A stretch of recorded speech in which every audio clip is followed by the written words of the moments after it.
Malaki nito. Malaki nga. Bernard, tulungan mo, Bernard. Bernard, tulungan mo. Pagkita ko napakalaki. Ayun. Oh, Bernard, tulungan mo. Ay, ay, ay. Yung bato. Tilapia! Tiyata. Ito, ang laki oh. Oh, sulit. Ang laki oh, ang laki nga. Oh, ilagay. Ang laki oh, fresh na fresh. May panguwi na. Napakalaki. Ayun na. May malaki pala rito. Chambahan yung anak. Oo.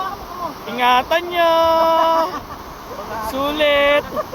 Andito kami ngayon sa Bustos Dam. Nanguhuli kami ng isda para sa mga katutubong Haita kasi gusto rin nila makatikim ng malalaking tilapia. At ito na nga, nakahuli sila oh. Oh! Baka sabihin nilagay. Ang kilo yan oh. 1 kilo na yan, nasa 1 kilo. 1 kilo. Oh, isa pa. Hagis pala yun. Isa pa. Ingatan nyo. Dito po ang San Rafael, Bulacan. At dito naman po ang Bustos, Bulacan. Ito po ay Bustos Dam. Dito lang po sa may Leo, harapan ulit dun. Ang galing.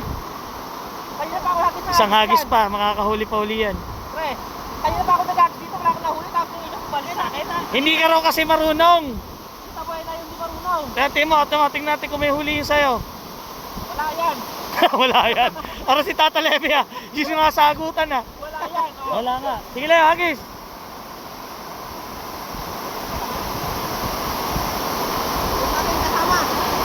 Ang galing. Ay, humila agad eh. Buti humila agad. Ang pangalan ng agad. Pinulabog nila eh. Oo. Kung nakahuli ng marami pa yan. Oo, meron pa yan. Meron pa yan. Oh, isa pa. Ang ganda rito, sulit. Kachamba.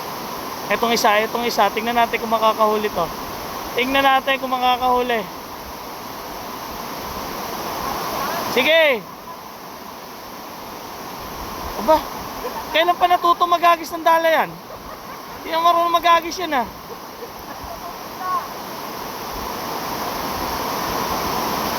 meron! Meron? Oh yeah, malaki. Puro malalaki. Meron. Tulungan nyo. Meron yan. Wala. Talaga tong taon to. Kahit kailan talaga. Yan. Oh, wala rin.